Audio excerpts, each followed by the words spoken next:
என் மனசுல உள்ள பாரமே குறைஞ்சிருச்சு. நம் அனுமதியோடு நம் வீட்டுக்குள் அநாகரிகங்கள் நுழைகிற ஒரு விஞ்ஞான யுகத்தில் நான் வாழ்ந்து கொண்டிருக்கோம். இப்போ நீங்கள் இங்கே உட்காந்துருக்க எல்லாரும் நீங்களாம் டிவி சீரியல் பார்ப்பீங்களா? எல்லாம் ரொம்ப நல்ல பிள்ளைங்க மாதிரி அமைதியாக உட்காந்துருக்கு பாருங்க. எல்லாரும் பார்ப்போம். சில பேர் சொல்லுவாங்க, நான் பார்க்க மாட்டேன் சார், எங்கள் வீட்டில் பார்ப்பாங்க, நான் போகும்போது வரும்போது அப்படி பார்ப்பேன் அப்படின்னு. ஒரு அம்மா சொல்லுது, அந்த ஒரு சீரியல் மட்டும் நான் பார்ப்பேன் சார், ஏன் அவளுக்கு என்ன கெதியாவது நான் ஆகணும், அது வரைக்கும் நான் பார்ப்பேன்.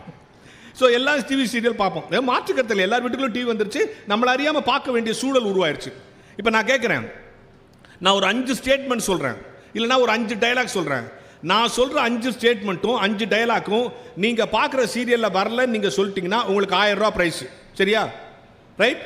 நான் ஒரு 5 டைலாக் சொல்கிறேன், இல்லைனா ஒரு 5 ஸ்டேட்மெண்ட் சொல்கிறேன். இந்த 5 ஸ்டேட்மெண்ட்டும் சார் நான் பார்க்குற சீரியல் இதை வரலன்னு நீங்கள் சொல்லிட்டீங்கன்னா உங்களுக்கு 1000 ரூபா ப்ரைஸ். சொல்லவா? நம்பர் 1, அந்த குடும்பத்தை நான் பிரிக்காமல் விட மாட்டேன். நம்பர் 2, அந்த கல்யாணத்தை நான் நிறுத்தாமல் விட மாட்டேன். மீறி கல்யாணம் நடந்துச்சுன்னு வச்சுங்க, அந்த ஃபர்ஸ்ட் நைட்டை நான் தடுத்தே தீருவேன். மீறி அதுவும் நடந்துச்சுன்னு வச்சுங்க, அந்த கருவை நான் கலைக்காமல் விட மாட்டேன். மீறி குழந்தை பிறந்துச்சுன்னு வச்சுங்க, அந்த குழந்தைய நான் கடத்தாமல் விட மாட்டேன். இது இல்லாமல் ஒரு சீரியல் சொல்லுங்கள். என்ன பொருள்? நம் அனுமதியோடு நம் வீட்டிற்குள் விஞ்ஞான அழுக்குகள் நுழைந்து விட்ட சமூகத்தில் மனதை சுத்தப்படுத்துகிற ஒரே கருவி புத்தகம்தான் என்பதை நீங்கள் புரிந்து கொள்ள வேண்டும். நீங்க நல்லா யோசித்து பாருங்க. ஆதி மனிதன் காடுகளில் வாழ்ந்தான், விலங்குகளை பச்சை பச்சையாக பிடித்து தின்று கொண்டு வாழ்ந்தான். அப்படி ஒரு மனிதன் ஒரு நாள் காட்டுக்குள் ஒரு மிருகத்தை துரத்தி கொண்டு ஓடுகிற பொழுது அந்த மனிதனிடமிருந்து தன்னை காப்பாற்றிக் கொள்வதாக ஒரு மிருகம் ஓடுகிறது. அப்படி ஓடுகிற போது மரங்களுக்கு இடையே புகுந்து ஓடுகிறது. அப்படி ஓடும்போது 2 மரம் உரசி 2 நெருப்பு வர ஆரம்பிச்சிச்சு. அது வரைக்கும் நெருப்பையே பார்க்காத மனிதன் அப்படியே நிற்கிறான். நெருப்பு அணைந்த பிறகு வழக்கப்படி அந்த மிருகத்தை சாப்பிட தொடுகிறான். அது வரைக்கும் பச்சையாக இருந்த மனிதன் இப்போ சுடுது. சுட்ட உடனே நேச்சுரலாக நம்ம என்ன பண்ணுவோம்? வாயில கை வைப்போம்ல, அந்த மாதிரி வாயில கை வைக்கிறான். அது வரைக்கும் பச்சையாக இருந்த மிருகம் இப்பொழுது வெந்து இருக்கிறது. அப்பதான் ஒரு முடிவுக்கு வருவான், இனிமேல் எல்லாத்தையும் வேக வச்சு சாப்பிடணும். அங்கிலிருந்து மிருகங்களை படித்து இவனே நெருப்பை உருவாக்கி பச்சையாக இருந்ததை வேக வச்சு சாப்பிட்டான். அதில் ஒரு அறிவாளி தோன்றினான், இப்படி பண்ணால் சாம்பலும் கலந்துருக்கு, நம்ம வீடு எரிஞ்சு போது தனியாக ஒரு இடத்துல போட்டு கொளுத்தலாம். தனியாக ஒரு இடத்துல கொளுத்து போய் கொஞ்சம் நாள் சாப்பிட்டு இருந்தான். அதில் ஒரு அறிவாளி தோன்றான், இப்படி பண்ணால் எல்லா சாம்பலும் இதில் கலந்துருது, 3 கல் மாதிரி வச்சு மேலே ஒரு தட்டை வச்சு மேலே இந்த மிருகத்தை வச்சு கீழே நெருப்பு கொடுக்கலான்னா. அப்படித்தான் இந்த உலகத்தில் அடுப்பு உருவாச்சு. அப்படி தொடங்கி இன்றைக்கி நம்ம மிக்சி, கிரைண்டர், அவன் வரைக்கும் வந்துட்டோம். இப்படி மெல்ல மெல்ல நாகரிகத்தில் வளர்ந்து கொண்டிருந்த மனிதன் தான் பெற்ற அனுபவங்களை, தனக்கு நேர்ந்த அனுபவங்களை, இன்னும் அடுத்த தலைமுறைக்கு கடத்த வேண்டிய அனுபவங்களை சேமித்து வைத்திருக்கிற ஒரே இடம் புத்தகம் என்பதால் தான் புத்தகத்தை வாசிக்க வேண்டும் சொல்றோம். புத்தகம் வாசிப்பதால் என்னன்னா, இன்னைக்கு ஆரிஜின்ல நம்ம விலகிட்டோம். வேணாம் சார், நம்ம ஊரில் கல்யாணம் மாதிரி நடக்குதா சார்? நீங்கள் பெரியவங்களுக்குலாம் தெரியும், அந்த காலத்திலலாம் கல்யாணத்துக்கு யாராவது நோட்டீஸ் வச்சா, எவன் நோட்டீஸ் வச்சானா அவன் மண்டபத்து வாசல் நிற்பான், நின்று வாங்க வாங்க வாங்கன்னு கூப்பிடும் இல்லை. இப்போ அதுக்கு ஒரு பொம்மை வச்சுருக்கான் சார், வந்தா வாங்க வெரைட்டி போங்கன்னு. இல்லை, பன்னீர் தெளிக்கிறதுக்கு நம்ம ஆளுக்கு நேரம் இல்லை, அதுக்கு ஒரு மிஷின் கண்டுபிடிச்சான் தெரியுமா? இப்போ உஷ்ஷுன்னு பன்னீர் தெளிச்சுனே இருக்குது. எங்கள் ஊருக்காரன் ஒருத்தன் ஃபேனு நினச்சி அது முன்னால் போய் நின்று மொத்த பன்னீர் தெளிச்சு தொப்பக்கட்டே வந்து நிற்கிறான். என்ன மாப்பிளன்றேன், ஃபேனு நினச்சி பண்ணினா எல்லா பன்னீர் ஏன் மேலே அடிச்சிச்சு. சோறு இப்போ கல்யாணத்தில் உட்கார வச்சு சோறு போடுறதில்லை, அது பேர் என்ன? என்னது என்னது என்ன பஃபே? பிச்சை எடுக்கிறேன்னு சொல்லுங்க. தட்டை தூக்கி சோறு வாங்கினா நீ சும்மா ஸ்டைலாக பஃபேன்ற, தட்டை தூக்கி சோறு வாங்கினா அது என்ன சார்? சோறு அங்கே போடுறாங்க, போ குழம்பு இங்கே ஊற்றுறோம், எல்லாம் தட்டை தூக்கி சுற்றுறான். ராத்திரியில் எடுக்கிறதுனால ராப்பிச்சன் வேணா வச்சுக்கலாம். உட்கார வச்சு சோறு போட்டாலும் அதில் இன்னொரு பிரச்சனை தெரியுமா? நம்ம உட்காரும் போது பின்னால் 4 பேர் லைனில் நின்றுக்கிறான் சார். நின்னாலும் பரவாயில்ல, நின்றுட்டு இன்னொருத்தர் ஃபோன் பண்ணுறான், முடிச்சிட்டாரு முடிக்க போறாரு, வா வானா நம்ம எப்படி சாப்பிட்றது? உட்கார வச்சு இந்த கேட்டரிங்காரன் ஒரு அக்கப்பூர்வம் பண்ண பார்த்துங்க, ஒரு பேப்பர் அப்படியே உருட்டுவோம் பார்த்துருக்கீங்களா? அப்படி உருட்டு இப்படி கிழிப்போம், அது மேலே இலை போட்டு சாப்பிடுவோம். ஒரு கல்யாணத்துக்கு நெஜம் போலவே போயிருக்கேன், அப்படியே பேப்பரை உருட்டி இலை போட்டு சாப்பிட்டுனே இருக்கிறோம். திடீர்னு 2 சின்ன குழந்தைங்க வந்து அந்த பேப்பரை அப்படியே இழுத்துச்சு, இலை அப்படியே போயிடுச்சு. திருப்பி இழு அப்படின்னு இழுத்து சாப்பிட்டோம். எனக்கு இன்னி வரைக்கும் டவுட்டு, போன இலை தான் திரும்பி வந்துச்சா இல்லை போனது ஒன்று வந்தது ஒன்றுன்னு தெரியாது. தின்னுட்டு வந்தாச்சு. ஒன்றும் அந்த ஒழுங்கின்படி நடைபெறாத இந்த சூழலில் புத்தக வாசிப்பு என்பது எப்படி? எது புத்தகத்தை சார் இந்த சமூகம் கெட்டு இருக்குது, அதனால புத்தகம் வாசிக்கணும் சொல்லிட்டேன். இந்த புத்தக வாசிப்பதனால் என்ன பயன்? இப்போ என்னுடைய தலைப்பு வாழ்க்கையை வாசிப்போம். நான் சரியாக இந்த உலகத்தில் யோசித்து பாருங்க. நம்ம இந்த ஃபங்க்ஷனுக்கு நான் வரதுக்கு முன்னால் பண்ண வீட்டில் கிளம்பும் போது அப்படி நின்று கண்ணாடி முன்னால் நின்று கரெக்டாக கிளம்பியிருக்கோமா அப்படின்னு பார்ப்பேன் இல்லையா? பெண்கள் கூட ரொம்ப கிளம்பிட்டு அப்படி இப்படி ரெடி பண்ணி பார்ப்பாங்கல்ல, சரியாக கிளம்பியிருக்கிறோமா? நம்ம தாய்மார்கள் சமைச்சிட்டு அப்படி உள்ளங்கையில் ஊற்றி அப்படி நக்கி பார்ப்பாங்கல்ல, சரியாக சமைச்சிருக்கிறோமா? சில பேர் வீட்டை பூட்டிட்டு பூட்டை பிடிச்சி அப்படியே தொங்குவோம். ஏன்? சரியா பூட்டி இருக்கோமா? எல்லாத்தையும் செஞ்சுட்டு சரியா செஞ்சிருக்கோமான்னு பார்க்குறோமே. என்றைக்காவது ஒரு நாள் நாம் சரியா வாழ்கிறோமான்னு உட்காந்து யோசித்து பார்த்துருக்கோமா? நம் வாழ்க்கையை சரி செய்து பார்த்து கொள்ள புத்தகங்கள் தான் சரியான தராசு முட்கள் என்பதை தயவு செய்து நீங்கள் மறந்து விடாதீர்கள். சரி சார், இப்படி புத்தகம் வாசிங்களே, இந்த புத்தகத்திலிருந்து நீங்கள் என்ன தெரிஞ்சுக்கிட்டீங்க? அன்றாடம் கற்றுக்கொள்ள வேண்டும். இப்போ கொஞ்சம் நிறைய வயசானவங்களா இருக்கீங்க. திருவிளையாடல் படம் எல்லாரும் பார்த்துருக்கீங்கல்ல? திருவிளையாடல் படம் ரொம்ப ஃபேமஸான படம். அந்த படத்தில் நமக்கு எல்லாருக்கும் இன்றைக்கும் அந்த படத்தோட டைரக்டர் அந்த படத்தை எடுக்கிறதுக்கு சிவாஜியை ஃபிக்ஸ் பண்ணிட்டார், நீங்கள் தான் ஹீரோன்னு. நாகேஷ் தருமையாக நடிக்கணும்ல, நாகேஷ்ட போகிறார், எப்பா நீ தான் இந்த ரோல் நடிக்கிற. நாகேஷ் சொல்கிறார், அண்ணே வேணாண்ணே, சிவாஜி கூடலாம் நின்னா நம்ம நிற்க முடியாதுண்ணா. இல்லைப்பா நீ தான் நடிக்கிறேன். இல்லை வேணாண்ணே சொன்னால் கேட்கு. இல்லை நீ தான் இந்த ரோல் நடிக்கிறேன்னு அவர் புக்ஸ் பண்ணிட்டார். அரை மனசோட நாகேஷ் ஒத்துக்கினார். நம்ம எல்லாரும் இன்றைக்கும் அந்த திருவிளையாடல் படத்தில் சிவாஜியும் நாகேஷும் பேசுவாங்களா, பிரிக்க முடியாதது எதுவோ சேர்ந்து அந்த சீனை தானே விரும்பி பார்ப்போம். அந்த சீன் ஷூட்டிங் நடக்குது. அந்த சீன் முடிஞ்ச உடனே டேரக்டர் போய் சிவாஜி கேட்க, அண்ணே கையை கொடுங்க, சூப்பர்ண்ணே, கொண்டுட்டீங்கண்ணே, சூப்பராக ஆக்ட் பண்ணிட்டீங்கண்ணே அப்படின்னா எல்லாம் டேரக்டர் கை கொடுத்தோன்னே யூனிட்டில் இருக்கிற எல்லாரும் போய் சிவாஜிக்கு கை கொடுக்குறான். நாகேஷ் ஒரு ஓரமாக போய் நின்ட்டார். இதுக்கு தான் இந்த படத்தில் நடிக்க மாட்டேன்னு சொன்னோம், சிவாஜி நம்மளை தூக்கி சாப்பிட்டாருன்ட்டு. எல்லாரும் சிவாஜிட்ட கை சிவாஜியில் தள்ளுங்க தள்ளுங்க தள்ளுங்கன்ட்டு எல்லாம் நாகேஷ்ட வந்தாராம். நாகேஷ் கை கொடுங்கன்னாராம். நாகேஷ் சொன்னாராம், என்னென்ன எல்லாரும் உனக்கு கை கொடுக்குறான், நீ இன்னும் எனக்கு வந்து கை கொடுக்குறிய? இல்லை நாகேஷ், இன்னும் 50 வருஷம் கழிச்சு இந்த படத்தை யார் பார்த்தாலும் இந்த சீனில் ஒன்றை ரசிக்க மாட்டான், என்ன ரசிக்க மாட்டான், ஒன்றை தான் ரசிப்பான். யாரு? சிவாஜி சொன்னது உண்மை தானே? இப்போ பார்த்தோம், இப்படி சொன்ன உடனே யூனிட்ல இருக்கிறவங்களாம் நாகேஷ்ட ஓடியான்ட்டான். நம்மளால் தான் எங்கே கை கொடுமா அங்கே கூட்டு சேர்ந்துருந்தேன். நேராக வந்து நாகேஷ்ட கை கொடுக்கும், அண்ணே சிவாஜி உன்னை பாராட்டிட்டாரு, எப்படிண்ணே சூப்பர்ண்ணே. அப்போ நாகேஷ்ட ஒருத்தன் கேட்டான், எப்படிண்ணே இந்த ரோல் நடிச்சிங்கன்னு. நாகேஷ் ஒரு அருமையான பதில் சொன்னார். இந்த அவைக்கு அந்த பதிலை நான் சொல்ல விரும்புகிறேன். என்ன தெரியுமா சொன்னார்? நான் இந்த படத்தில் தானா புலம்புற ஒரு கேரக்டர்னு டைரக்டர் என்கிட்ட சொல்லிட்டார். அப்படி சொன்ன உடனே நான் டெய்லி மயிலாப்பூர் கபாலீஸ்வரர் வாசலில் ரவுண்ட்ஸ் போவேன், வாக்கிங் போவேன். அங்கே ஒரு பைத்தியக்காரன் தானா பெனாத்தினே இருப்பான். டெய்லி அவனை பார்த்து அவன் என்ன பண்ணுறானோ அதை அப்படியே இந்த சீனில் பண்ணேன். அவன் தான் எனக்கு இன்ஸ்பிரேஷன் நாகேஷ் சொன்னார். என்ன பொருள்? கற்றுக்கொள்ள வேண்டும் என்ற ஆர்வம் இருந்தால் பைத்தியக்காரத்திலிருந்து கூட கற்றுக்கொள்ளலாம். கற்றுக்கொள்ளக்கூடாதுன்னு முடிவெடுத்துட்டா நம்ம பக்கத்து வீட்டில் திருவள்ளுவர் இருந்தான்னு வேஸ்ட். அப்போ ஒவ்வொரு புத்தகமும் தினந்தோறும் ஏதோ ஒரு விஷயத்தை நமக்கு கற்றுக் கொடுக்கிறது. இப்போ நான் கேட்குறேன், சார் அங்கே புக்கு இருக்குது, எங்கள்கிட்ட காசு இருக்குது, எங்களுக்கு தேவைன்னா நாங்கள் போய் வாங்கிட்டு போகிறோம். நடுவில் இருக்குது இந்த மாதிரி 2 பேர் டெய்லி 2 பேர் வந்து புத்தகம் வாசிங்கள் ஏன் சொல்லணும்? இப்போ உங்களுக்கு தெரியாது தான் நாங்கள் சொல்லிட போகிறோம். எதுக்கு தெரியுமா? ஒரு புத்தகம் என்ன செய்கிறது என்பதை புத்தகம் வாசித்த அனுபவத்தில் உள்ளவர்கள் இந்த மேடைக்கு சொல்லுவது. நாங்கள் சின்ன வயசில் ஒரு வீட்டில் கொடுத்துன்னு இருந்தோம், ஒரு 12 கொடுத்தனோம். 12 கொடுத்தனத்துலேயும் வெள்ளிக்கிழமையான பூஜை நடக்கும். இந்த பூஜை நடத்துறதுக்கு பித்தளை பாத்திரம் இருக்கும்ல, அந்த பித்தளை பாத்திரத்தை கழுவதுக்கு ஒரு பாட்டியம்மா வரும். வெள்ளிக்கிழமையான அந்த பாத்திரத்தெல்லாம் அப்படி கழுவி கொடுக்கும், பளபளன்னு ஆகிடும்.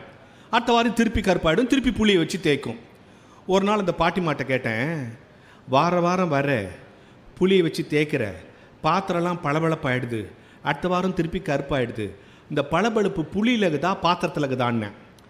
அதுக்கு அந்த பாட்டிமா சொல்லிச்சு, இந்த மாதிரி கேள்விலாம் ஏன்டா என்கிட்ட கேட்குற, நானே விதியேன்னு வேலைக்கு நிற்கிறேன், எனக்கு தெரியாதுடா நிச்சு. நான் சொன்னேன், இல்லை பாட்டி, பளபளப்பு புளியிலேருந்து தான் வருதுன்னா இந்த புளியை எங்கே வச்சு தேய்ச்சாலும் அந்த இடம் பளபளப்பாகணும். இந்த உட்டில் தேய்ச்சாலும் உட்டு பளபளப்பாகணும், இந்த பிளாஸ்டிக்கில் தேய்ச்சாலும் பிளாஸ்டிக் பளபளப்பாகணும், அந்த இரும்பில் தேய்ச்சாலும் இரும்பு பளபளப்பாகணும். ஆனால் பித்தளை பாத்திரத்தில் தேய்ச்சா மட்டும்தான் பளபளப்பு வருதுன்னா பளபளப்பு பித்தளை பாத்திரத்துக்குள்ளேயே இருக்குது, வெளியே கொண்டு வர வேலையை தான் புளி செய்யுது.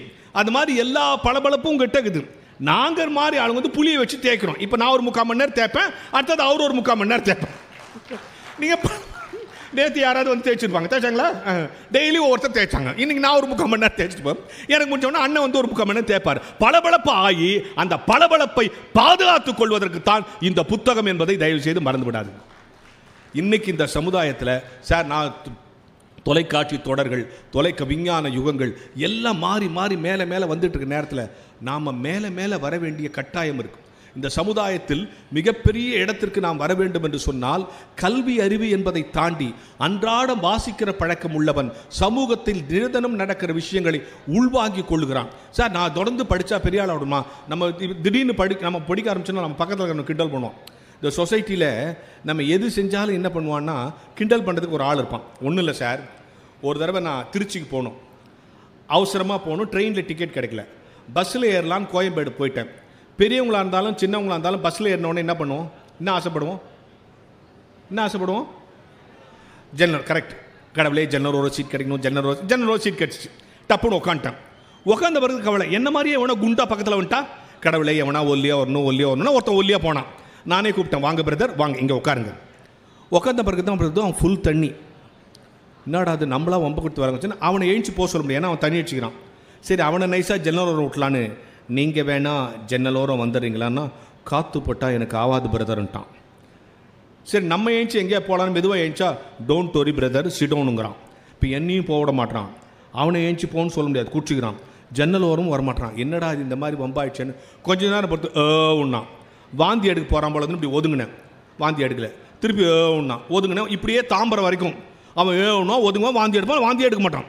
தாம்பரம் தாண்டி நான் எனக்கு கோவம் வந்துடுச்சு, என்ன வாந்தி எடுக்க போறியா, என் தலைமையில் எடுன்ட்டேன் கோவத்தில். இப்படி சொன்ன உடனே பின் சீட்லேருந்து 2 பேர் சொல்கிறான், முன்னால் 2 பேர் குடிச்சிட்டு நான் கலட்டா பண்ணுறான் பத்தியா. அதுக்குள்ளே இவன் சொல்கிறான், இவனாவது கொஞ்சம் குடிச்சிருப்பான், தலைமையில் எடுன்னு சொல்கிறான் பத்தியா, அவன் நிறைய குடிச்சிக்கிறான் போலகுதுன்னா. நான் ஒரு பள்ளிக்கூடத்தோட ஹெட்மாஸ்டர், எங்கே கோபப்படணும்னு எனக்கே தெரியல பார்த்தீங்களா. அவன் குடித்திருக்கிறான், என்ன செய்தாலும் அது நியாயமாகிவிடும். வாழ்வின் பக்குவங்களை, எப்படி வாழ வேண்டும் என்கிற அனுபவங்களை, வாழ்வின் எல்லா சந்தர்ப்பங்களையும் உறவுகளையும் பிரச்சனைகளையும் எப்படி சமாளிப்பது என்பதை இன்றைக்கு கேள்வி கேட்கும். இப்போ யோசிக்கணும், என்ன ஒரு புத்தக கண்காட்சியில் நான் பேசிட்டு இறங்கணும்னு ஒரு பையன் என்ன கேட்டான், சார் எல்லாம் புக்கு படிக்கணுன்றீங்க, சில புக்குலலாம் நம்ப முடியாதெல்லாம் போட்டுக்குது, கற்பனை இல்லாத. ஏன்னா நாங்கள் ஸ்கூலில் வாத்தியாராக இருக்கோம், சிஓ உட்காந்துருக்காரு, அவருக்கு தெரியும். கம்பராமாயணம் நாங்கள் நடத்தி முடிச்சுட்டு வருவோம். ராமன் தன் சகோதரோட காட்டில் போய்கொண்டே இருந்தான். திடீர்னு ஒருத்தர் மயக்கச்சி வந்தான், அனுமரை அனுப்பி சஞ்சீவ் மூலிகை எடுத்துட்டு வந்தான். அவர் எந்த மூலிகை தெரியல, மலையை அலக்கா பேத்து எடுத்துட்டு வந்தார். இது சிலபஸில் இருக்குது. இதை நான் நடத்தினா பையன் என்ன கேட்பான், சார் ஏதாவது நம்புற மாதிரி இருக்குதா சார், எங்கள் ஸ்கூல் பேக்கே எங்களால் தூக்க முடியல, அனுமர் மலையே பேத்து எடுத்துன்னு வந்தார் சொல்கிறீ, இது நியாயமாகுதா சார், கேட்பானா கேட்க மாட்டானா? அப்புறம் ஏன் அதை சிலபஸில் வச்சுக்கிறாங்க? இது நம்ப முடியாது தானே, இது கற்பனைக்கு அப்பாற்பட்டது தானே, நடந்திருக்க வாய்ப்பு ரொம்ப கம்மி தானே. ஆனால் இதை சிலபஸில் வச்சுருக்கேன், இது தமிழாசிரியர் நான் பாடம் நடத்தும். பையன் கேட்பான், எப்படி சார் இது, எங்கள் ஸ்கூல் பேக்கே எங்களால் தூக்க முடியல, மலையே அலக்கா கோனைஸ் மாதிரி தூக்கி எடுத்து வந்தாருங்களே எப்படி? அங்கே தான் ஒரு தமிழாசிரியருடைய சாமர்த்தியம் இருக்குது, அங்கே தான் புத்தகம் கொடுக்குற புத்தி இருக்குது. வேறு அனுமர் போய் நிற்கிறார், மலை பெருசாகுது, எது சஞ்சீவி மூலிகைன்னு தெரில. இப்போ என்ன பிரச்சனை, மலை பெருசாகுது. என்ன பிரச்சனை, மலை என்ன பிரச்சனை, மலை பெருசாக இருக்குது. இப்போ விஸ்வரூபம் எடுத்து இவர் பெருசாயிட்டார். இப்போ எது சின்னதாயிடுச்சு, பிரச்சனை சின்னதாயிடுச்சு. அப்போ உன்னை விட உனக்கு வருகிற பிரச்சனை சின்னது என்று நீ நினைக்க வேண்டும் என்பதுதான் கம்பன் அங்கே உனக்கு சொல்லித் தருகிற டீச்சிங்கை தவிர, மலையை தூக்குனானா தூக்கல அதை பற்றி கவலைப்படாத என்று சொல்லுகிறோமே. இப்படி ஒவ்வொரு விஷயத்தையும் மாணவன் மனதில் ஆழமாக பதிய வைக்கிற ஆற்றலை, ஆழமாக கொண்டு சேர்க்கிற ஆற்றலை ஒரு புத்தகம் தான் கொடுக்கிறது என்பதற்காக. இந்த இன்னைக்கு நம்ம நாட்டில் சார் ஒரு புத்திசாலித்தனம் வந்துருச்சு, எல்லாத்தையும் லீகலைஸ் பண்ணிடுறான் இல்லையா. இப்போ நம்ம நாட்டு அரசியல் எப்படி இருக்குது, இப்போ நான் ஒரு தப்பு பண்ணுறேன்னு வச்சுங்க, அதுலேருந்து தப்பிக்கணுன்னா என்ன பண்ணணும், ஒரு கட்சிக்காரன் தெரிஞ்சால் போதும் தப்பிச்சிடலாம் இல்லையா. கொஞ்சம் பெரிய தப்பாக பண்ணுறேன்னு வச்சுங்க, அந்த கட்சியிலேயே நான் சேர்ந்துடணும். ரொம்ப பெரிய தப்பாக பண்ணுறேன்னு வச்சுங்க, நானே ஒரு கட்சியை ஆரம்பிச்சிடணும், அவ்வளோதானே. இன்னைக்கு ஒரே ஒருத்தர் மட்டும் உணர்ந்து கைத்தட்டு. இப்போ யோசித்து பாருங்க, ஒரு லஞ்சம் வாங்கிறது தப்பு, ஆனால் அதை லீகலைஸ் பண்ணிட்டானா இல்லையா. ஒரு காலத்தில் லஞ்சம்னு சொன்னாங்க, இப்போ லஞ்சம் கிடையாது, அதுக்கு பேர் அதுக்கப்புறம் என்ன சொன்னால், லஞ்சத்துக்கு மாமூல்னு பேர் சொன்னான், ஏன்னா மாமூலாக கொடுக்கறதுனால. அப்புறம் ரொம்ப ஸ்டைலாக சம்திங்னு சொன்னான். இப்போ லஞ்சத்துக்கு ஒரு பேர் வச்சுக்கிறான் சார்.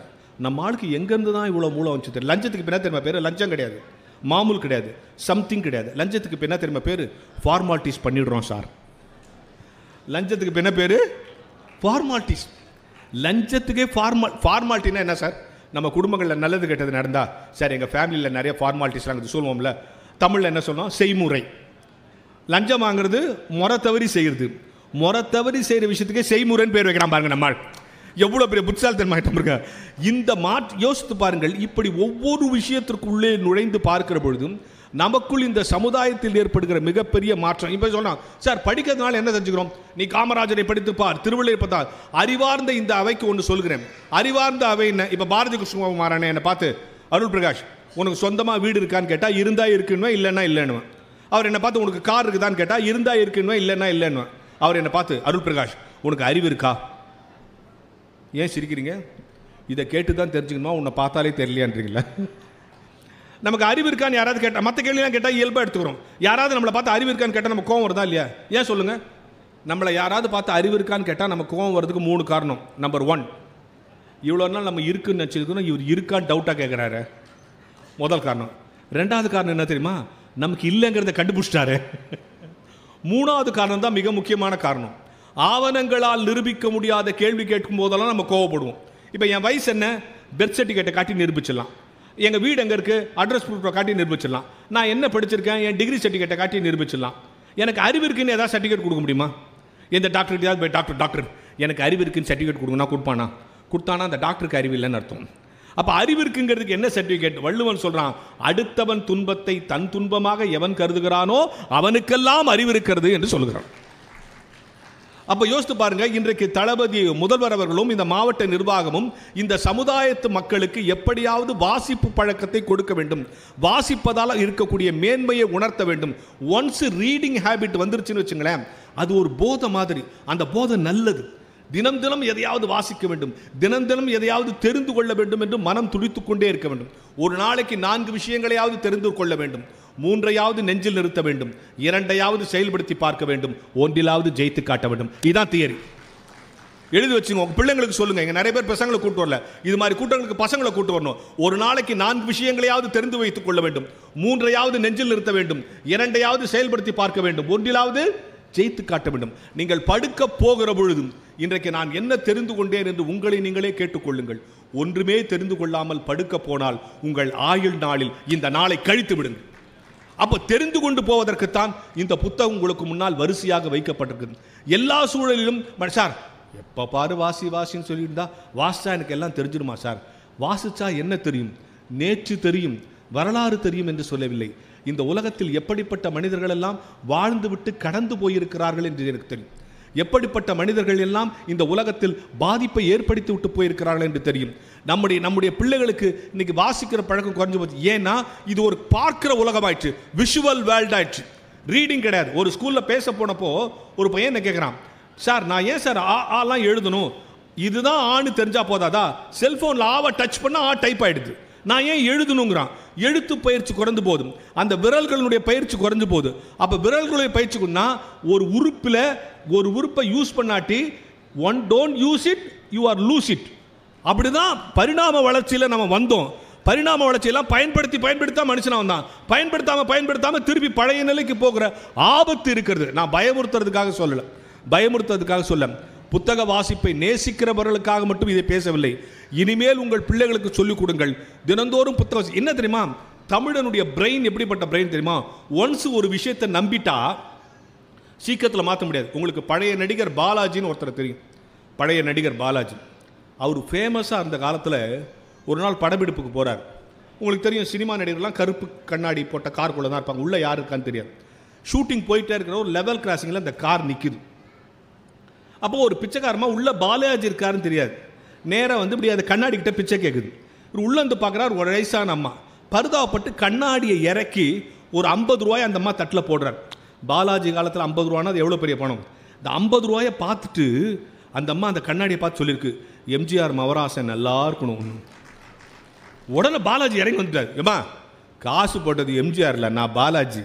அதுக்கு அந்த அம்மா சொல்லிச்சான், எங்களுக்கு தெரியாது சாமி, ஏழைங்களுக்கு இறங்குறாருன்னா அது எம்ஜிஆராக தானே இருக்கும். இதுதான் தமிழகத்தினுடைய பலவீனமும் பலமும். ஒன்ஸ் ஒன்று நம்பிட்டான், நம்ம தமிழர்கள் நம்மளே தான் ஒன்ஸ் ஒன்று நம்பிட்டோம்னா. நீங்கள் யோசித்து பாருங்க சார், இன்னைக்கு இந்த பொருளாதார 100 வருஷம் ஆனாலும் ஒரு சிங்கம் இன்னைக்கு ஒரு நாள் நம்ம மாம்சம் சாப்பிட வேணாம் புல்லை சாப்பிடலான்னு போவோமா? 1000 வருஷம் ஆனாலும் ஒரு மான் ஒரு சேஞ்சுக்கு இன்னைக்கு நம்ம செடியெலாம் சாப்பிடணும், முயலை கடிச்சு சாப்பிடலான்னு போவோமா? நீங்கள் 10 லிட்டரில் கொக்கோ கோலா கட்டுவீங்க, ஒரு எருமாடு வந்து மோந்துட்டு போயிடும், குடிக்காது. 10 நாள் வச்சாலும் மோந்துட்டு போயிடும். ஏன்னா இது எனக்கு தேவையில்லாத ஃபுட்டுன்னு. மிருகங்களிடத்தில் இருக்கிற உணவு ஒழுக்கம், நல்லா வார்த்தைங்க, உணவு பழக்கம்னு சொல்ல, உணவு ஒழுக்கம். தனக்கு இது ஒவ்வாதுன்னா அதை தீண்டவே தீண்டாது. மனுஷன் மட்டும்தான், எவனாவது ஒருத்தன் பெரிய பிரபலமான வந்து நான் இதை தான் தினமும் குடிக்கிறேன்னு சொன்னால் இவன் வாங்கி வாங்கி குடிப்பான். நான் இந்த சோப்பில் தான் குளிக்கிறேன்னா இவன் டெய்லி அந்த சோப்பை வாங்கி அவன் அந்த சோப்பை குளிச்சிருக்க மாட்டான், குடிச்சிருக்கவும் மாட்டான். ஆனால் ஒரு பிரபலமானவன் சொன்ன பிறகு அதை கேட்கிற மனோபுக்கம் ஒன்றும் இல்லை சார். ஒருத்தன் ஒரு நாள் ராத்திரி தூங்கும் போது ஒரு கனவு கண்டான். என்ன கனவு தெரியுமா? பூனையை முழுங்குற மாதிரி கனவு கண்டான். என்னது? பூனையை முழுங்குற மாதிரி கனவு கண்டான். ஆனால் முழுங்கலை, ஒரு கனவு. அடுத்த நாள் காலையில் டாக்டர்கிட்ட போயிட்டான். டாக்டர், நேற்று ராத்திரி ஒரு பூனையை முழுங்கிட்டேன், உடனே வெளியே எடுங்கண்ணா. டாக்டர் சொன்ன, அறிவு இருக்கா அவனுக்கு? பூனையை முழுங்கிட்டே அவனாவது உயிரோடு இருப்பானா? இதை நம்புற மாதிரி இருக்கா? சார், நான் சொல்கிறேன் முழுங்கிட்டேன்னு, நீங்கள் வேணால் எக்ஸ்ரே எடுத்து பாருங்கண்ணா. எக்ஸ்ரே எடுத்து பார்த்தா அதில் பூனை இல்லை. பூனையெல்லாம் நீ முழுங்கல, போயிட்டு வந்துட்டான். இவன் நம்பலை, இன்னொரு டாக்டர்கிட்ட போனான். அவனே எக்ஸ்ரே எடுத்து பூனை இல்லைன்ட்டான். இன்னொரு டாக்டர்கிட்ட போனான். இது மாதிரி 15 டாக்டர்கிட்ட போயிட்டான். 15 பேர் எக்ஸ்ரே எடுத்து இவன் வயிற்றில் பூனை இல்லைன்னு சொல்லிட்டான். 16வது ஒரு டாக்டர்கிட்ட போனான். அவன் தான் கண்டுபிடிச்சான், இவன் பூனையை முழுங்கலை, முழுங்கிட்டதா நம்புறான் பாரு, அதான் இவன் இருக்கிற பிரச்சனை. அதனால் அந்த நம்பிக்கையை மட்டும் எடுத்தா போதுன்ட்டு எக்ஸ்ரே எடுத்து எக்ஸ்ரேல இவனே ஒரு பூனையை வரைஞ்சி, ஆமாப்பா நீ பூனையை முழுங்கிருக்கிறப்பா, இது ஒரு இதுப்பானா. ஆஹா, 15 முட்டாப்பைய டாக்டர் எடுக்கல, நீங்கள் எப்படி எடுத்தீங்கன்னா? அவெல்லாம் லைட்டு போட்டுனே எடுத்துக்கணாப்பா, பூனை வெளியே வரல, நான் இருட்டில் எடுத்தேன் கப்புன்னு பிடிச்சிட்டேன்னா. அருமையான டாக்டர், அருமையான டாக்டர், கண்டுபிடிச்ச நீங்கள் தான் வெளியே எடுக்கணும். ஒன்றும் கவலைப்படாத, நாளைக்கு வா ஆப்ரேஷன் பண்ணி எடுத்துலாம். அவனை அனுப்பிச்சிட்டு கம்பவுண்டரை கூப்பிட்டு சொன்னான், இந்த போகிறான் பாரு, அவன் பூனையை முழுங்கலை, முழுங்கிட்டு தான் நம்புறான் பாரு, அதான் அவன்கிட்ட பிரச்சனை. அதனால் நாளைக்கு நீ ஒரு பூனைக்கிட்டே ரெடி பண்ணிக்கோ, வந்தவொடனே சும்மாட்டும் ஆப்ரேஷத்தில் படுக்க வச்சு டப் டுப்புன்னு பண்ணி பூனையை வெளியேற்றாச்சுன்னு சொல்லிடலாம். அவனும் ஒரு வெள்ளை பூனை குட்டி ரெடி பண்ணிக்கலாம். அடுத்த நாள் வந்தவொடனே அவனை படுக்க வச்சு டப் டுப்புன்னு தட்டி, இந்தாப்பா உன் வயதில் வந்து பூனை எடுத்தாச்சு போனான். ஆஹா, அருமையான டாக்டர், 3 மாதத்துக்கு முன்னாலே உங்ககிட்ட வராத போயிட்டேன். அதனால் இல்லைப்பா, இப்போ தான் வந்தால் பூனை எடுத்தாச்சுலாம். நான் அதுக்கு சொல்ல சார், நான் முழுங்கினது கருப்பு பூனை, நீங்கள் எடுத்துருக்கிறது வெள்ளை பூனை, அது உள்ளே போய் குட்டி போட்டுச்சு, மற்ற பூனையும் வெளியே எடுங்கட்டான். ஒன்ஸ் ஒரு விஷயத்தை நம்ம நம்பிட்டோம்னா அந்த நம்பிக்கையிலேருந்து லேசில் நம்ம வெளியே வரமாட்டோம். நல்லா யோசித்து பாருங்கள், இந்த தொலைக்காட்சிகள், இந்த செல்ஃபோன்கள் உங்கள் மூளையை மழுங்கடிக்க செய்து கொண்டிருக்கின்றன. சார், ஒரு அட்வர்டைஸ்மெண்ட் காட்டுறான் சார், ஒரு பையன் போய் ஒரு பொண்ணுக்கிட்ட என் கூட காப்பு சாப்பிட வரியான்றான். ஒன்று அந்த பொண்ணு சொல்லி, இல்லை நீ பல்லு சரியாக வளர்க்க மாட்டேன், நான் அவன் கூட வரமாட்டேன். ஒன்று அடுத்த நாள் அவன் என்ன பண்ணுறான், ஏதோ ஒரு ப்ரெஷ் எடுத்து பல்லு வளர்க்குறான். அடுத்த நாள் அவனோட காப்பு சாப்பிட போகுது. இப்படி ஒரு அட்வர்டைஸ்மெண்ட் காட்டுறான்ல, அவன் என்ன நினச்சி அட்வர்டைஸ்மெண்ட் போடுறான்னா, இப்படி போட்டால் நிறைய பேர் இந்த பேஸ்ட்டை வாங்குவாங்க நினச்சி அவன் போடுறான். நம்மால் என்ன நினச்சி அந்த பேஸ்ட்டை வாங்குறான்னா, ஓ இந்த பேஸ்ட்டில் பல்லு வாங்கினா நிறைய பேர் நம்மளோட காப்பு சாப்பிட வருவாங்க பொழுது நினச்சி அவன் வாங்குறான். இது கூட பரவாயில்ல சார், இன்னொரு அட்வர்டைஸ்மெண்ட் வர்றான் பாருங்கள்.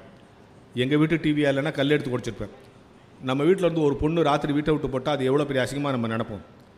ஒரு நாள் ராத்திரி ஒரு பொண்ணு வீட்டை விட்டு வெளியே வர, அவங்க அப்பார்ட்மெண்ட்டுக்கு கீழே இறங்குறா. கீழே அவங்க லவ்வர் காரை வச்சு நிற்கிறான். காருக்குள்ளே ஏறா, இவங்க அப்பா அதுக்குள்ளே ஏறி உள்ளே உட்காந்துன்னு இவளுக்கு முன்னால் உள்ளே இருக்கணும். ஓடுறதான் இந்த ஸ்வீட் சாப்பிட்டா அப்புறம் ஓடுன்றான். அவெல்லாம் ஒரு அப்பனா சார்? இந்த 12 மணிக்கு ராத்திரி எங்கடி போனேன் நாயன்னு காலை வெட்டாமல் ஓடுறதான் எங்கே ஸ்வீட் சாப்பிட்டு ஓடுன்றான். அப்போ என்ன சொல்ல வரான்?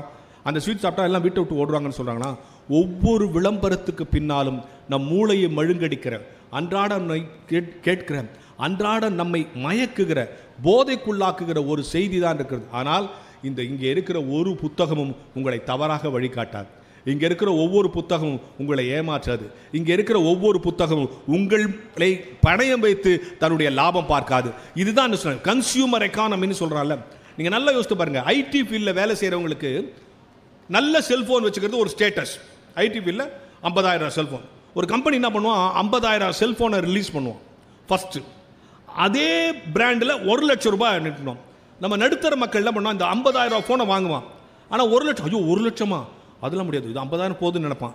டக்குன்னு இந்த கம்பெனி என்ன பண்ணுவான், இது 2க்கு நடுவில் 75,000 கொண்டு இன்க்ரீஸ் பண்ணுவான். நம்ம புத்தி என்ன பண்ணுவோம், 50,000 கூட 75,000 போட்டால் 75,000 அதை வாங்கிடலாம், அதுக்கு போகும். நடுத்தர மக்கள் எப்போவுமே தன்னை பெரிய ஆளாக காமிச்சுக்கணும் நினைக்கிற எண்ணத்தில் இருக்கிற காரணத்தினால். இவை எல்லாத்த விடுங்க, சமூக உறவுகளை, குடும்ப உறவுகளை மேம்படுத்துகிற விஷயத்திற்கும் புத்தகங்கள் உதவி கொண்டே இருக்கிறது என்பதை நீங்கள் புரிந்துக்கூடாது. ஒவ்வொரு புத்தகத்துக்கு பின்னாலையும் ஏதோ ஒரு செய்தி ஒளிந்திருக்கிறது. அந்த செய்தியை உள்வாங்கிக் கொள்ளுகிற இடத்திற்கு நாம் வர வேண்டும். நீங்கள் சொல்கிறாங்கல்ல, காமராஜர் நல்ல ஆட்சி தந்தார், ரொம்ப சந்தோஷம். இப்போ எல்லாருமே நம்ம மக்கள்லாம் என்ன சொல்கிறாங்க, காமராஜர் ஆட்சி நல்ல ஆட்சி. காமராஜர் ஏன் நல்ல ஆட்சி தந்தார்? அவர் நல்லாட்சி தருவதற்கான அடிப்படை களங்கள் ஒன்று நீங்கள் யோசித்து பாருங்கள். ஒரு முறை காமராஜர் முதலமைச்சராக இருக்கும்போது மத்தியான நேரத்தில் வீட்டுக்குள்ளே வீட்டில் இருக்கிறார், ஓய்வு எடுத்துகிட்டு இருக்கார். திடீர்னு கதவு கிட்ட ஏதோ சத்தம் கேட்குது. எழுச்சி வந்து பார்த்தா ஒரு வயசான அம்மா, அழுக்கு ட்ரெஸ்லாம் போட்டிருக்கு, ஒரு ரிக்ஷாக்காரருடைய துணைவி மாதிரி தெரிகிறது. இடுப்பில் ஒரு கையை குழந்தைய வச்சுக்கிட்டு அந்த கேட்டை திறக்குது, உள்ளே வரணும். செக்யூரிட்டி விடமாட்டுறார். முதலமைச்சர் வந்து என்னான்னு கேட்குறார். உங்களை பார்க்கணுன்னு சொல்லுது, உள்ளே அனுப்பு. என்ன செய்தி? ஐயா, என் தங்கச்சி பொண்ணுக்கு காலேஜில் இடம் கிடச்சிடுச்சியா, அங்கே போய் கேட்டால் ஃபீஸ் 16 ரூபான்னு சொல்கிறாங்க ஐயா. என்கிட்ட அவ்வளோ பணம் இல்லையா, உங்கள்கிட்ட வாங்கிட்டு போகலான்னு வந்தேன். யார்கிட்ட? முதலமைச்சர்கிட்ட. உடனே பக்கத்தில் இருக்கிற ஐஏஎஸ் ஆஃபீஸர் சொல்கிறான், நம்பாதீங்க, படிக்கிறதுக்குன்னு கேட்டால் நீங்கள் கொடுத்துருவீங்கன்னு சொல்லி பொய் சொல்லுது. இதை பார்த்தா ரிக்ஷாக்காரன் மனைவி மாதிரி இருக்குது. இவன் தங்கச்சி பொண்ணுக்கெல்லாம் காலேஜில் இடம் கிடச்சிருக்க வாய்ப்பே இல்லை, கொடுக்காதீங்கிறார். யார்? IAS officer. காமராஜர், எனக்கு தெரியும் நீ கூடு. 16 ரூபா கொடுத்தாச்சு, போயிடுச்சு. இந்த 1 வீக் கழிச்சு the same lady standing on the gate, திருப்பி கதவை தட்டுது. இப்போ ஐஏஎஸ் ஆஃபீஸர் சொன்னான், பார்த்தீங்களா, அதுக்கு தான் அன்னைக்கு கொடுத்து பழக்கப்படுத்தாதீங்கன்னு. ஒரு தடவை கொடுத்து பழக்கப்படுத்துறீங்க, இப்போ வேற ஏதாவது பொய் சொல்லி உங்கள்கிட்ட அதை வாங்க வந்திருக்கு. என்னத்துக்கு வந்திருக்குன்னு கேளு முதல்ல. என்னம்மா? ஐயா, அன்னைக்கு நான் இங்கே வந்தேன் இல்லையா, என் தங்கச்சி பொண்ணு காலேஜில் இடம் கிடச்சின்னு சொன்னேன் இல்லையா, ஃபீஸ் 16 ரூபான்னு சொன்னேன் இல்லையா, நீங்கள் 16 ரூபா கொடுத்தீங்களா? காலேஜுக்கு எடுத்து போனால் ஃபீஸ் 14 ரூபா தான், 2 ரூபாயை திருப்பி கொடுத்துட்டு போகலான்னு வந்தேன் சொல்லிச்சான். அந்த மக்களை வச்சு தான் நல்லாட்சி வழங்க முடியும். இப்போ ஒரு வேளை திருப்பி. அப்போ நல்ல ஆட்சியாளர் வரணும்னா நாம எப்படி இருக்கணும்? நல்ல மக்களாக. அதை புரிஞ்சுங்க. ஏன் வரலன்னா நம்ம சரியில்லை, வரல. இந்த பேசிக் ஃபார்முலா புரிஞ்சுங்க சார். இது நான் எதுக்கு இதை சொல்ல வரேன்னு சொன்னா, இப்படி இந்த செய்திகள்லாம் எங்கிருந்து நாங்கள் கொண்டு வரோம்? அன்றாட வாசிப்பு உங்க பிள்ளைகளுக்கு சொல்லிக் கொடுங்க. நிறைய வாசிக்கிறவன் யதார்த்தமா எழுத ஆரம்பிச்சிடும். அந்த ரூபாய் மதிப்பிழப்பெல்லாம் செஞ்சாங்கல்ல, அப்போ ஒரு பையன் கவிதை எழுதினான் சார், என்னால் மறக்கவே முடியாது. என்ன தெரியுமா கவிதை? திருப்பதி உண்டியலை உடைக்கிறார்கள். என்னது? திருப்பதி உண்டியலை உடைக்கிறார்கள். ஒரு பக்கம் 8ஆய் மடிக்கப்பட்ட ஒத்தொரிபா நோட்டு, ஒரு பக்கம் கட்டுக்கட்டாய் கள்ள நோட்டு. திருப்பதி உண்டியலை உடைக்கிறார்கள், ஒரு பக்கம் 8ஆய் மடிக்கப்பட்ட ஒத்தொரிபா நோட்டு, மறுபக்கம் கட்டுக்கட்டாய் கள்ள நோட்டு. இது ஒருவன் உழைத்ததில் போட்டது, இது ஒருவன் அடித்ததில் போட்டது, இது பாவத்திற்கு மன்னிப்பு கேட்டு போட்டது, இது பாவத்திற்கு கூட்டு சேர்க்க போட்டது. இது என்ன உண்டியா? இல்லை, இதுதான் இண்டியா. முடிச்சிட்டாங்க.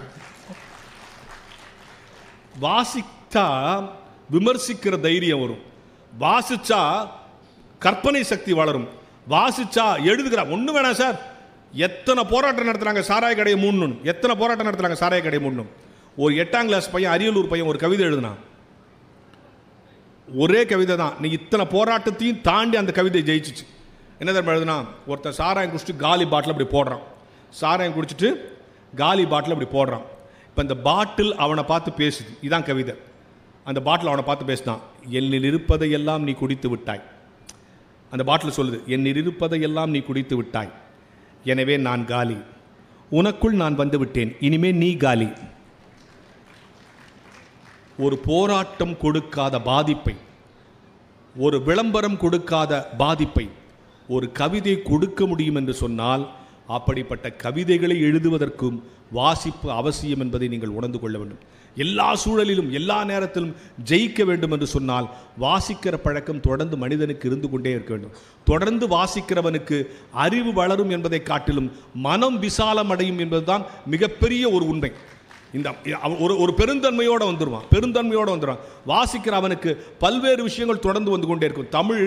தமிழ் பழம்பாட்டில் ஒரு பாட்டு இருக்கு. அந்த பாட்டை மட்டும் உங்களுக்கு சொல்கிறேன், பாட்டு கூட சொல்லலை, இந்த பொருளை மட்டும் சொல்கிறேன். நம்ம வீட்டில் மூட்டைப்பூச்சி இருந்தால் மருந்து அடிப்போம்ல. சில பேர் என்ன பண்ணுவாங்க, இந்த பாய் தலைகாணியை கொண்டு வெயிலில் காய வைப்பாங்க. எனக்கு நல்லா ஞாபகம் இருக்குது, எங்கள் அம்மா சுடு தண்ணி பிடிச்சி பாய் ஓரத்தில் ஊற்றுவாங்க.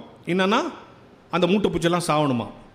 தமிழ் பழம்பாடலில் ஒன்று இருக்குது, இந்த பாட்டு நான் சொல்லலை, அந்த பொருளை மட்டும் சொல்கிறேன். நீங்கள் பாட்டை கூகுள் பண்ணி பார்த்துங்க. ஒரு பையன் போய் அவங்க அம்மாட்ட, அம்மா நேற்றிரவெல்லாம் நான் தூங்கவில்லை, மூட்டைப்பூச்சி தொல்லை சொல்கிறான். உடனே அவங்க அம்மா அடுத்த நாள் அந்த பாய் தலைகாணிலாம் வெயிலில் போட்டு டம்முன்னு அடிக்கிறா ஒரு பெரம்பில். அப்போ அந்த பக்கமாக ஒரு தமிழ் புலவன் போகிறான். தாயே என்ன செய்கிறாய் கேட்குறான். அதற்கு இந்த தமிழ் தாய் சொல்கிறா, நேற்றிரவெல்லாம் என் மகன் தூங்கவில்லை, மூட்டைப்பூச்சி தொல்லை. உடனே இந்த புலவன் கேட்குறான், உன் மகனை கடிச்சது மூட்டைப்பூச்சியா பாய் தலைகாணியா? உடனே இவ சொல்கிறா, மூட்டைப்பூச்சி தான். உடனே புலவன் கேட்குறான், பிறகு ஏன் பாய் தலைகாணியை அடிக்கிறாய்? கேள்வி ரைட்டா இல்லையா? உன் பையனை கடிச்சது மூட்டைப்பூச்சி தானே, ஏன் பாய் தலைகாணி அடிக்கிறாய்? அன்பார்ந்த அவையே, அதற்கு அந்த தமிழ் தாய் பதில் சொன்னாலாம், புலவரே நீங்கள் கேட்டது சரிதான், என் மகனை கடித்தது மூட்டைப்பூச்சி தான், பாய் தலைகாணி இல்லை. இருந்தாலும் பாய் தலைகாணி ஏன் தெரியுமா அடிக்கிறேன்? தப்பான ஆளோடு சகவாசம் வைத்திருந்ததல்லவா, அதனால் அடிக்கிறேன்னு சொன்னாள். நல்ல புத்தகங்களோடு சகவாசம் வைக்கிறவன் ஒருபோதும் தோற்று போவதில்லை. நல்ல புத்தகங்களை வாசிக்கிறவன் ஒருபோதும் வாழ்க்கையில் எதையும் இழந்து போவதில்லை. நல்ல புத்தகங்களை எப்பொழுதும் கையில் வைத்திருக்கிறவன் எல்லா நேரத்திலும் ஜெயிக்கிறவனாக இருக்கிறான். இன்னைக்கு போட்டி நிறைந்த உலகமாச்சு, காம்படிட்டான உலகம் ஆயிடுச்சு. யாரையோ திருப்திப்படுத்துகிற வேலைலாம் நமக்கு கிடையாது இல்லையா? எப்படியாவது எதையாவது சாதிக்க வேண்டும் என்று ஆசைப்படுகிறவன் கையில் ஆயுதம் இல்லை என்றாலும் கூட பரவாயில்லை, ஒரு புத்தகம் வைத்து கொண்டிருக்கிறவன் எப்பொழுதும் வாழ்க்கையில் ஜெயித்து கொண்டே இருப்பான். காற்று இருக்கிறதே, அது பூவோடு சகவாசம் வைத்தால் அதற்கு பெயர் வாசம், புல்லாங்குழலோடு சகவாசம் வைத்தால் அதற்கு பெயர் இசை, நம் மூக்கோடு சகவாசம் வைத்தால் அதற்கு பெயர் மூச்சு, சாக்கடையோடு சகவாசம் வைத்தால் அதற்கு பெயர் நாற்றம். நீ யாரோடு சகவாசம் வைக்கிறாய் என்பதை பொறுத்துத்தான் உனக்கான பெயர் தீர்மானிக்கப்படும். நல்ல புத்தகங்களோடு சகவாசம் வையுங்கள், நலம் பெறுவீர்கள். நன்றி.